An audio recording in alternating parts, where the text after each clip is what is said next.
दुनिया का सबसे प्रदूषित शहर दिल्ली नहीं है, बिल्कुल नहीं। बीजिंग भी नहीं है। हाँ, ये खिताब एक्चुअली बाइडनीहट को जाता है।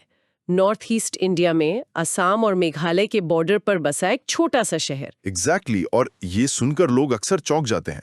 मैं खुद सच में बहुत चौंकी हुई हूँ, क्योंकि मतलब नॉर्थ ईस्ट को हम हमेशा साफ हवा, हरे जंगल और नदियों के लिए जानते हैं ना, और वहाँ का एक शहर पोल्यूशन में टॉप पर है। हाँ, वही तो, यही सबसे बड़ा भ्रम है जिसे आज तोड़ना जरूरी है। हमने ना हवा की क्वालिटी को बस अपने दिमाग में कुछ खास शहरों तक सीमित कर लिया है, जैसे दिल्ली या मुंबई। सही बात है। तो आज हम उस अदृश्य धुएं को डिकोड कर रहे हैं जो साल की 365 दिन हमारा गला घोंट रहा है। आज जिस मटेरियल पर हम चर्चा कर रहे हैं, ध्रुव रथी का एक काफी डिटेल्ड वीडियो ट्रांसक्रिप्ट और उसके साथ जुड़ी जो वैज्ञानिक रिपोर्ट्स हैं, वो बताती हैं कि हमारा पूरा इकोसिस्टम इस वक्त कितने बड़े खतरे में है। और इस खतरे का सबसे डरावना हिस्सा ये है कि मतलब हमें इसका एहसास तक नहीं है, हम इसके साथ जीना सीख गए हैं। बिल्कुल। तो चलिए इसको थोड़ा विस्तार से समझते हैं। हमारा इस गहरे विश्लेषण का मिशन ही यही है कि उन मिथकों को, उन मिथ्स को खत्म किया जाए जो मानते हैं कि एयर पोल्यूशन सिर्फ सर्दियों की प्रॉब्लम है। हाँ, जो कि एक बहुत कॉमन मिसकंसेप्शन है। राइट। हम प्रदूषण को एक सर्दियों के कोट की तरह देखते हैं, जिसे गर्मी आते ही उतार दिया जाता है और हम सोचते हैं कि चलो अब हवा साफ हो गई, जबकि असल में ये प्रदूषण एक अदृश्य और एक जहरीला ब्लैंकेट है जो 24 घंटे देश को ढके हुए है। एकदम सटीक एनालॉजी है ये। पर मुझे एक बात समझ नहीं आती, गर्मी में लोग चिंता क्यों नहीं करते? मतलब लोग सुबह उठते हैं, फोन में अपना वेदर ऐप देखते हैं, और अगर AQI पीले रंग में है तो उन्हें लगता है हाँ हवा ठीक ठाक है, मॉडरेट लिखा है तो सब ठीक है। क्योंकि उन्हें एक ऐसी मशीन और आंकड़ों पर भरोसा है जिसके स्टैंडर्ड्स ही फ्लॉड हैं। देखिए, हमने इस जहरीलेपन को नॉर्मल मान लिया है। अगर हम वर्ल्ड हेल्थ ऑर्गेनाइजेशन यानी WHO की बात करें, हाँ, उनके स्टैंडर्ड्स तो काफी स्ट्रिक्ट होते हैं। बहुत स्ट्रिक्ट। उनके हिसाब से PM 2.5 का सेफ लेवल अगर हम साल भर का औसत निकालें तो वो 5 माइक्रोग्राम पर क्यूबिक मीटर से कम होना चाहिए। सिर्फ 5। ओके, सिर्फ 5? हाँ। और भारत का कितना है? भारत का वार्षिक औसत है 50.6। बाप रे। हाँ, यानी हम लगातार बिना रुके सेफ लिमिट से 10 गुना ज्यादा जहर हर सांस के साथ अंदर ले रहे हैं। पर प्रॉब्लम यह है कि हमारे देश के जो अपने खुद के स्टैंडर्ड्स हैं, वो अंतर्राष्ट्रीय स्टैंडर्ड से इतने अलग हैं कि लोगों को डर ही नहीं लगता है अब देखकर। वेट, मुझे ये पॉइंट बिल्कुल समझ नहीं आया। अगर हवा वही है और इंसानी फेफड़े वही हैं, तो यूरोप और इंडिया के स्टैंडर्ड्स अलग कैसे हो सकते हैं? यही तो गेम है। मतलब यूरोप में अगर हवा में PM 2.5 का लेवल 25 से ऊपर जाता है तो उनका सिस्टम उसे तुरंत एक्सट्रीमली पुअर मानता है। अच्छा। ऐप पर वो डार्क रेड यानी एकदम खतरे के रंग में दिखेगा। वहीं भारत में अगर ये लेवल 90 तक भी पहुंच जाए, 90 तक? हाँ 90 तक, तब भी हमारा सिस्टम उसे मॉडरेट मानकर पीले रंग में दिखाता है। ये तो सीधा सीधा धोखा हुआ। ये तो वही बात हुई ना कि किसी स्कूल में बच्चों को पास दिखाने के लिए पासिंग मार्क्स को 33% से घटा के 5% कर दिया जाए। एग्जैक्टली। बाहर से देखने पर खबर आएगी कि वाह पूरा स्कूल पास हो गया, पर असल में बच्चे तो कुछ नहीं सीख रहे हैं, उनका भविष्य तो तबाह हो ही रहा है। अगर मेरा फोन मुझे हरा या पीला रंग दिखाएगा तो मैं मास्क क्यों पहनूंगी? मैं तो आराम से जॉगिंग करने निकल जाऊंगी। और वही जॉगिंग आपके लिए जानलेवा बन रही है। हम सब जानते हैं कि PM 2.5 क्या है, रोज टीवी पर सुनते हैं। PM का मतलब पार्टिकुलेट मैटर, पर इसका सबसे डरावना हिस्सा इसका साइज नहीं है, इसकी ट्रैवल लिमिट है। ट्रैवल लिमिट यानी ये कहाँ तक जा सकता है शरीर में? बिल्कुल। देखिए, PM 10 जो होते हैं वो थोड़े बड़े कण होते हैं, जैसे कंस्ट्रक्शन की धूल या मिट्टी। जब हम सांस लेते हैं तो हमारी नाक के बाल, गले का म्यूकस, ये सब मिलकर हमारा एक नेचुरल डिफेंस सिस्टम बनाते हैं जो उन्हें रोक लेता है। हाँ, हमें खांसी आती है और हम उस धूल को बाहर निकाल देते हैं। सही कहा। पर PM 2.5 जो एक इंसानी बाल से 30 गुना पतला है। 30 गुना? हाँ, उसे ये डिफेंस सिस्टम रोक ही नहीं पाता। वो इतना छोटा है कि सीधा अंदर चला जाता है। तो वो सीधा लंग्स में डिपॉजिट हो जाता है? लंग्स में डिपॉजिट होना तो फिर भी पहला स्टेज है। असली कातिलाना मैकेनिज्म ये है कि PM 2.5 इतना माइक्रो लेवल का होता है कि वो हमारे लंग्स के एल्वियोलाई यानी उन छोटी हवा की थैलियों को क्रॉस करके सीधा हमारे ब्लड स्ट्रीम में चला जाता है। ओह माय गॉड, खून में मिल जाता है? खून में मिल जाता है। वहां से ये ब्लड ब्रेन बैरियर को भेदता हुआ हमारे दिमाग तक पहुंचता है और ब्लड वेसल्स के जरिए हमारे दिल तक। यही वजह है कि एयर पोल्यूशन सिर्फ खांसी या अस्थमा नहीं कर रहा, ये सीधे तौर पर हार्ट अटैक, स्ट्रोक और लंग कैंसर का बायोलॉजिकल ट्रिगर बन रहा है। वेट, ये सच में डरावना है। मैं इन रिपोर्ट्स के आंकड़े पढ़ रही थी और करोलिंस्का इंस्टीट्यूट की एक स्टडी ने लिखा है कि 2009 से 2019 के बीच भारत में PM 2.5 की वजह से लगभग 3.8 से लेकर 16.6 मिलियन मौतें हुई हैं। हाँ, ये आंकड़े बिल्कुल सही हैं। और शिकागो यूनिवर्सिटी का डेटा तो दिमाग खराब करने वाला है। उनके हिसाब से एयर पोल्यूशन एक आम भारतीय की आयु करीब 5.3 साल कम कर रहा है और दिल्ली में ये आयु 11.9 साल कम हो रही है। लगभग 12 साल। क्या इसका मतलब ये है कि अगर मैं दिल्ली या उसके आसपास रह रही हूँ तो मैं अपनी जिंदगी के 12 साल सिर्फ इसलिए खो रही हूँ क्योंकि मैं यहाँ नॉर्मल सांस ले रही हूँ? अफसोस की बात है, लेकिन हाँ, ये आंकड़े किसी साइंस फिक्शन मूवी के नहीं है। ये हमारी सच्चाई है और बड़ों से ज्यादा इसका सबसे भयानक असर बच्चों पर पड़ रहा है। बच्चों पर कैसे? एक और डेटा पॉइंट जो इन सोर्सेज में क्लियरली हाईलाइट किया गया है वो state of global air report 2020 का है। सिर्फ 2020 में भारत में 1,16,000 नवजात शिशुओं की मौत उनके जन्म के पहले 27 दिन के भीतर सिर्फ इस जहरीली हवा की वजह से हो गई। 1,16,000 सिर्फ पहले 27 दिनों में? हाँ, अगर हिसाब लगाएं तो हर 5 मिनट में एक बच्चे की जान जा रही है। सोचिए इसके पीछे का मैकेनिज्म क्या है। बच्चों का शरीर छोटा होता है पर उनका ब्रीदिंग रेट बड़ों से कहीं ज्यादा होता है। हाँ, बच्चे जल्दी जल्दी सांस लेते हैं। राइट, और उनके ऑर्गन्स अभी बन ही रहे होते हैं। जब खून में ऑक्सीजन की जगह हैवी मेटल्स और टॉक्सिक पार्टिकल्स घूमने लगेंगे तो उनका छोटा सा सिस्टम कोलैप्स कर जाता है। 1 मिनट रुकते हैं यहाँ, ये बहुत ओवरवेलमिंग है। पर अगर हवा के स्टैंडर्ड पूरे देश के लिए एक है, पोल्यूशन का मैकेनिज्म सब जगह सेम है, तो अचानक से दिसंबर आते ही सिर्फ नॉर्थ इंडिया ही गैस चैम्बर क्यों बन जाता है? अच्छा सवाल है। टीवी चैनल्स पर साउथ इंडिया में ऐसी पैनिक तो कभी नहीं दिखती सर्दियों में। क्या वहाँ लोग कुछ अलग हवा में सांस ले रहे हैं या यहाँ भूगोल का, ज्योग्राफी का कोई बड़ा खेल है? भूगोल का बहुत बड़ा खेल है, पर उसे अक्सर गलत तरीके से समझा जाता है।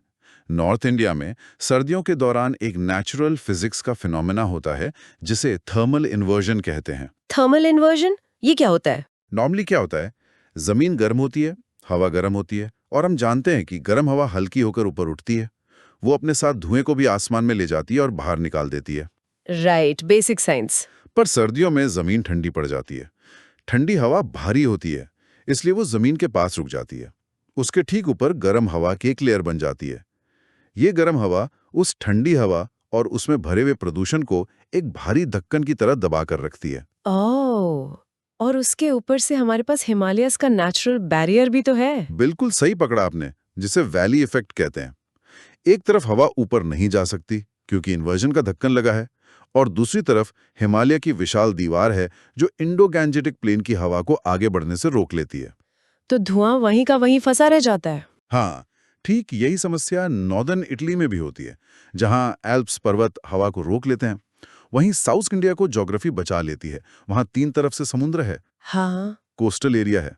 समुद्री हवा का निरंतर सर्कुलेशन उस धुएं को अपने साथ उड़ाकर ले जाता है और वहां उतनी एक्सट्रीम ठंड भी नहीं पड़ती, तो इन्वर्जन वाला वो धक्कन नहीं बनता। इसका मतलब तो ये हुआ कि नॉर्थ इंडिया एक ऐसी बंद गाड़ी की तरह है जिसमें कोई अंदर बैठकर बीड़ी पी रहा हो और सारे शीशे ऊपर तक बंद हो। वो धुआं वही घूमता रहेगा और आपका दम घोट देगा। सही एनालॉजी है। जबकि साउथ इंडिया एक ऐसी गाड़ी है जिसके शीशे पूरी तरह खुले हैं।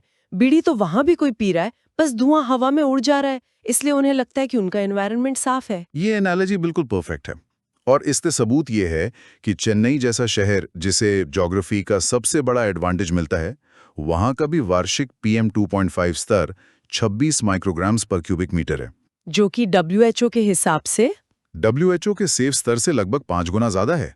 यानी गाड़ी खुली होने के बाद भी वहां बैठे लोगों को लंग कैंसर का उतना ही खतरा है। ज्योग्राफी सिर्फ धुएं को फैलाया जमा सकती है, पर जब तक हम उस जहर को पैदा करना बंद नहीं करेंगे, हवा साफ नहीं होगी। तो आखिर ये जहर पैदा कहाँ से हो रहा है? क्योंकि अगर हम हर साल नवंबर की न्यूज़ सुने तो लगता है जैसे किसान ही हमारे सबसे बड़े दुश्मन हैं। पंजाब और हरियाणा में पराली जल रही है और दिल्ली वालों का दम घुट रहा है। यही नैरेटिव सेट किया जाता है ना? यही सेट किया जाता है, पर यह सबसे बड़ी गलतफहमी है। पर जब हमने इन रिपोर्ट्स का विश्लेषण किया तो आंकड़े एक बिल्कुल ही अलग कहानी सुना रहे थे। देखिए, मीडिया और हम लोगों को एक आसान निशाना चाहिए होता है, और किसान उस निशाने पर सबसे आगे आते हैं। आंकड़े बताते हैं कि पराली जलाने का मैक्सिमम योगदान किसी एक स्पेसिफिक दिन पर 35% तक जा सकता है, पर अगर आप अक्टूबर से दिसंबर के पूरे पीरियड का एवरेज देखें तो ये सिर्फ 10.6% है। सिर्फ 10%? तो बाकी का 90% धुआं कहाँ से आ रहा है? सबसे बड़ा और भयानक कारण है हमारे वाहन। सिर्फ दिल्ली में 47% प्रदूषण उन एग्जॉस्ट पाइप से निकलने वाला धुआं है। 47%, यानी लगभग आधी समस्या हमारी खुद की गाड़ियां हैं। ये आंकड़ा इसलिए चुभता है क्योंकि हम लोग आराम से अपनी एसी कार्स में बैठकर ट्रैफिक जैम में हॉर्न बजाते हैं और गाली किसानों को देते हैं। वही तो आयरनी है। पर करें क्या? पब्लिक ट्रांसपोर्ट की हालत देखी है आपने? नीति आयोग का डेटा कहता है कि हर 1000 लोगों पर भारत में सिर्फ 1.2 बस है। हाँ, जो कि बहुत कम है। विकसित देशों में ये आंकड़ा 10 पर 1000 लोगों से ज्यादा होता है। एक मिडिल क्लास इंसान के पास पब्लिक ट्रांसपोर्ट का रिलायबल ऑप्शन ही नहीं है, तो वो बेचारा लोन लेकर गाड़ी खरीदता है। और वही गाड़ियां एक और महासमस्या पैदा करती हैं, जिसे साइंस में सिनर्जिस्टिक इफेक्ट कहते हैं। ये नया टर्म है, इसको थोड़ा डीपली एक्सप्लेन कीजिए। ये काम कैसे करता है? सिनर्जिस्टिक इफेक्ट का मतलब है जब दो अलग-अलग चीजें मिलकर एक ऐसी तीसरी चीज बनाती हैं जो उन दोनों से कहीं ज्यादा खतरनाक होती है। ओके। हमारे यहाँ सड़कों पर धूल बहुत है, जो दिल्ली में लगभग 26% प्रदूषण का कारण है। अब धूल अपने आप में सिर्फ सिलिका और मिट्टी के बड़े कण हैं, यानी PM10। पर जब इन सड़कों पर लाखों गाड़ियां चलती हैं तो उनके एग्जॉस्ट से अनबर्न्ड हाइड्रोकार्बन्स और नाइट्रोजन ऑक्साइड्स निकलते हैं। ये गर्म गैसेस और केमिकल्स सड़क की उस मिट्टी के साथ रिएक्ट करते हैं। वो आपस में जुड़कर एक टॉक्सिक भारी कॉकटेल बनाते हैं। अब ये सिर्फ मिट्टी नहीं रही, ये एक जहरीला कॉम्पाउंड बन गया है जो हवा में लटका रहता है और सीधा लंग्स में जाकर वहां चिपक जाता है। बाप रे! तो एक तरह से गाड़ियां सिर्फ एग्जॉस्ट नहीं निकाल रही, वो सड़क की मिट्टी को भी जहर में कन्वर्ट कर रही हैं। एग्जैक्टली। और इसके अलावा तीसरा कारण कंस्ट्रक्शन बताया गया है, जो पूरे देश में 20 से 30% तक योगदान देता है। एक एवरेज बिल्डिंग साइट से रोजाना करीब 300 किलो धूल उड़ती है। और वो जो ग्रीन नेट लगाने के नियम होते हैं वो तो सिर्फ पेपर पर ही होते हैं ना? हाँ, उनका कोई ग्राउंड रियलिटी नहीं है। चौथा बड़ा कारण इंडस्ट्रियल पोल्यूशन है, और यही बायरनी हार्ट का सीक्रेट है। अच्छा, जो शुरू में हमने डिस्कस किया था। हाँ, बनिहाट असम का एक इंडस्ट्रियल हब है जहां पत्थर तोड़ने और स्टील बनाने के कारखाने बिना किसी स्ट्रिक्ट एमिशन नॉर्म के धड़ल्ले से चल रहे हैं। इसीलिए वहां इतना पोल्यूशन है। Make sense. लेकिन इन सब के बावजूद मैं वापस उस पराली वाले मुद्दे पर आना चाहती हूँ। ध्रुव के वीडियो में एक स्पेसिफिक कानून का जिक्र था जिसने मेरा पूरा नजरिया बदल दिया। कैसे एक लॉ जो किसी और चीज के लिए बना था, उसने इस प्रदूषण की आग को भड़का दिया। हाँ, ये समझना बहुत जरूरी है। बात शुरू होती है पंजाब के पानी के संकट से।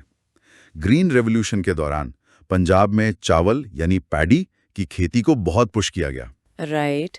अब चावल को चाहिए बेहिसाब पानी। राइट। नतीजा ये हुआ कि पंजाब का ग्राउंड वाटर लेवल बहुत तेजी से नीचे जाने लगा। इस संकट को रोकने के लिए 2009 में सरकार ने Punjab preservation of subsoil water act पास किया। इस कानून की नीयत बहुत अच्छी थी कि पानी बचाना है। तो प्रॉब्लम कहाँ आए? एक वाटर लॉ ने हवा को कैसे गंदा कर दिया? मैकेनिज्म में प्रॉब्लम आई। इस कानून ने किसानों को मजबूर किया कि वो चावल की बुआई मई की जगह जून के आखिरी हफ्ते में करें। आइडिया ये था कि जून के एंड में मॉनसून आ जाएगा तो बुआई और बढ़ती फसल के लिए बारिश का पानी मिल जाएगा और जमीन का पानी बचेगा। सही आइडिया लग रहा है सुनने में। लेकिन नेचर का अपना साइकिल होता है। अगर आप बुआई 1 महीने लेट करेंगे तो कटाई भी तो 1 महीने लेट होगी। जो चावल सितंबर में कट जाता था वो अब अक्टूबर एंड या नवंबर की शुरुआत में कटने लगा। ओह, मैं समझ गई। उनके पास अगली फसल यानी गेहूं बोने के लिए वक्त ही नहीं बचा। बिल्कुल सही पकड़ा आपने। अक्टूबर एंड में चावल कटा और नवंबर शुरू में उन्हें गेहूं बोना है। बीच में सिर्फ 10 से 15 दिन का विंडो है उनके पास। सिर्फ 10-15 दिन? हाँ, उस छोटी सी विंडो में खेत में पड़ी पिछली फसल की जड़ों को निकालना, जमीन साफ करना और नई फसल के लिए तैयार करना लेबर के जरिए नामुमकिन और बहुत महंगा हो गया। तो किसानों ने सबसे सस्ता और सबसे तेज रास्ता चुना। बची हुई फसल में आग लगा दो, रात भर में खेत साफ। तो एक तरह से जमीन का पानी बचाने के लिए बनाए गए एक कानून ने दिल्ली वालों की सांस रोक दी। ये कॉज़ैलिटी दिखाती है कि कॉम्प्लेक्स सिस्टम में बैंडेड सॉल्यूशंस कितने घातक हो सकते हैं। बिल्कुल। और ये एक ऐसी चीज है जो कोई न्यूज चैनल डिटेल में नहीं समझाता।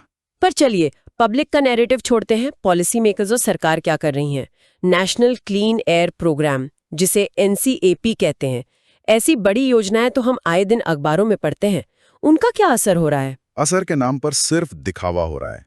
अगर आप NCAP के पिछले 5 सालों का बजट देखें तो उसका सिर्फ 64% ही इस्तेमाल किया गया। मतलब पैसा एलोकेट हो रहा, पर उन्होंने खर्च ही नहीं किया। हाँ, और उससे भी बड़ा सवाल ये है कि जो पैसा इस्तेमाल हुआ वो आखिर कहाँ गया। आंकड़े बताते हैं कि उस बजट का 67% सिर्फ और सिर्फ सड़कों पर पानी छिड़कने यानी डस्ट कंट्रोल पर खर्च कर दिया गया। ये मजाक हो रहा है क्या? गवर्नमेंट रोड स्प्रिंकलिंग से पोल्यूशन रोकती है? हाँ, यही रियलिटी है। ये तो वैसा ही हुआ ना कि बाथरूम में शावर फुल स्पीड पर चल रहा है और आप एक छोटा सा तौलिया लेकर फर्श सुखाने की कोशिश कर रहे हैं। जब तक आप शावर बंद नहीं करेंगे, यानी धुआं पैदा होना बंद नहीं करेंगे, सड़क पर पानी डालने से क्या बदलेगा? ये तो आधे घंटे में सूख जाएगा। आपने एकदम कमाल की एनालॉजी दी। लेकिन सरकार पानी क्यों छिड़कती है? क्योंकि वो एक्सप्लिसिटली विजुअली इम्प्रेसिव होता है। एक बड़ी सी गाड़ी सड़क पर फुहार मारती हुई चलती है और कॉमन पब्लिक को लगता है वाह, सरकार कितना काम कर रही है। दिखावा है, पूरा पूरा दिखावा। उनका पूरा ध्यान PM10 पर है, जो धूल है, जो दिखती है, जबकि असल कातिल PM 2.5 जो अनसीन है और जो इंडस्ट्रियों और गाड़ियों के टेल पाइप से निकल रहा है, उसको कंट्रोल करने के लिए बजट का सिर्फ 0.61% खर्च किया गया। सिर्फ 0.61%? ये तो कुछ भी नहीं है। क्योंकि PM 2.5 कम करने के लिए आपको इंडस्ट्रीज को नोटिस देना होगा, पॉलिटिकल फंडिंग जिनसे आती है उन्हें नाराज करना होगा और कड़े नियम लागू करने होंगे। वहां कोई पानी नहीं छिड़कना काम आएगा। और इन सब अर्ध पक्के सॉल्यूशंस की कीमत आखिर चुका कौन रहा है? आम आदमी। हेल्थ के अलावा जो आर्थिक नुकसान यानी इकोनॉमिक टोल है, वो दिमाग हिला देने वाला है। बिल्कुल। मैं देख रही थी, वर्ल्ड बैंक की 2024 की रिपोर्ट हाईलाइट करती है कि एयर पोल्यूशन की वजह से इंडिया को हर साल $36.8 बिलियन का नुकसान होता है। ये हमारी टोटल GDP का लगभग 1.36% है, जो कि एक बहुत बड़ा नंबर है। बहुत बड़ा। एक आम मिडिल क्लास परिवार का आदमी जब सांस की बीमारी या दिल के दौरे से अस्पताल में एडमिट होता है तो 5 से 10 लाख रुपए का बिल बनता है। जिंदगी भर की कमाई उस अस्पताल के बेड पर चली जाती है। सही बात है। हेल्थ इंश्योरेंस और टर्म इंश्योरेंस इसलिए आज एक लग्जरी नहीं, बेसिक नेसेसिटी बन गए हैं। लेकिन इससे एक महत्वपूर्ण सवाल खड़ा होता है, जब चुनाव आते हैं तो ये कभी बड़ा मुद्दा क्यों नहीं बनता? हाँ, क्यों नहीं बनता? हम वोट किस चीज पर देते हैं? सोर्स मटेरियल भी इसी बात की तरफ इशारा करता है कि हमारी पॉलिटिकल साइकिल धर्म, कास्ट और रीजनल आइडेंटिटी पर घूमती है। राजनेता एक जटिल और लंबे समय वाला मुद्दा क्यों उठाएंगे जिसका सलूशन आने वाले 5 साल में नहीं दिखेगा? अगर जनता सड़क पर उतरकर साफ हवा की डिमांड नहीं करेगी तो सरकार क्यों अपनी ऊर्जा उसमें लगाएगी? ये तो है। तो इस डीप डाइव का आखिर निष्कर्ष क्या निकलता है? हमने मैकेनिज्म समझ लिए, आंकड़े देख लिए। अगर हमें इस 365 दिन वाले इनविजिबल ब्लैंकेट को हटाना है तो असली समाधान यानी रूट कॉज सॉल्यूशंस क्या हैं? हमें उस शावर को बंद करना होगा जिसका जिक्र आपने अभी किया था। पहला, पब्लिक ट्रांसपोर्ट में मैसिव, और मेरा मतलब है सच में मैसिव इन्वेस्टमेंट। हाँ, बसेस बढ़ानी होंगी। बसेस की संख्या 10 गुना बढ़ानी होगी और मेट्रो नेटवर्क्स को इतना एक्सेसिबल बनाना होगा ताकि अपर मिडिल क्लास भी अपनी कार छोड़कर उसमें सफर करे। दूसरा, 15 साल पुरानी कमर्शियल व्हीकल्स और कार्स पर स्ट्रिक्ट बैन लगाना होगा बिना किसी एक्सेप्शन के। और किसानों के लिए? तीसरा वही है, अगर किसानों से पराली ना जलाने की उम्मीद है तो उन्हें हैप्पी सीडर जैसी महंगी मशीन मुफ्त या हैवी सब्सिडी पर देनी होगी। हम उनसे उनके नुकसान पर पर्यावरण बचाने की उम्मीद नहीं कर सकते। राइट, इकोनॉमिक इंसेंटिव देना होगा। बिल्कुल। और आखिरी, बर्निहाट जैसी जगहों पर और बड़ी इंडस्ट्रीज पर एमिशन स्टैंडर्ड्स अग्रेसिवली लागू करने होंगे बिना किसी कॉर्पोरेट दबाव के आगे झुके। सच में ये मुद्दा किसी एक शहर या एक पर्टिकुलर मौसम का नहीं है। ये हमारी जेब, हमारे बैंक बैलेंस, हमारे बच्चों के दिमाग की ग्रोथ और सबसे ज़रूरी हमारी सांसों से जुड़ा है। क्योंकि जब ICU में सांस टूटती है ना, तो बीमारी आपका धर्म या पॉलिटिकल पार्टी नहीं पूछती। वही तो, वो बस अपना काम कर चुकी होती है। तो इस चर्चा को हम एक सवाल पर छोड़ना चाहेंगे। जरा इस बारे में सोचिए, अगर कल कोई नया वायरस आया होता जो पूरे देश में फैल जाता और हर इंसान की जिंदगी से 5 से 11 साल छीन रहा होता, तो क्या होता? त्रैमाम मच जाता। बिल्कुल, हम तुरंत पूरे देश में लॉकडाउन लगा देते, फ्लाइट्स बंद हो जाती, नेशनल इमरजेंसीज डिक्लेयर हो जाती, हर आदमी डर के घर में बैठ जाता, तो फिर हमने इस अदृश्य हवा में तैरती हुई वायरस से भी खतरनाक महामारी को अपने रोजमर्रा के जीवन का एक नॉर्मल हिस्सा कैसे मान लिया? ये बहुत गहरा सवाल है। क्या समय नहीं आ गया है कि हम साफ हवा को एक लग्जरी नहीं बल्कि अपना एक फंडामेंटल राइट, अपना मौलिक अधिकार समझें और उनसे सवाल करें जिन्हें हम इस सिस्टम को चलाने के लिए चुनते हैं? सोचिए जरूर। आज के इस गहरे विश्लेषण में बस इतना ही। अपना ध्यान रखिए और देखिए कि आप क्या सांस में अंदर ले रहे हैं।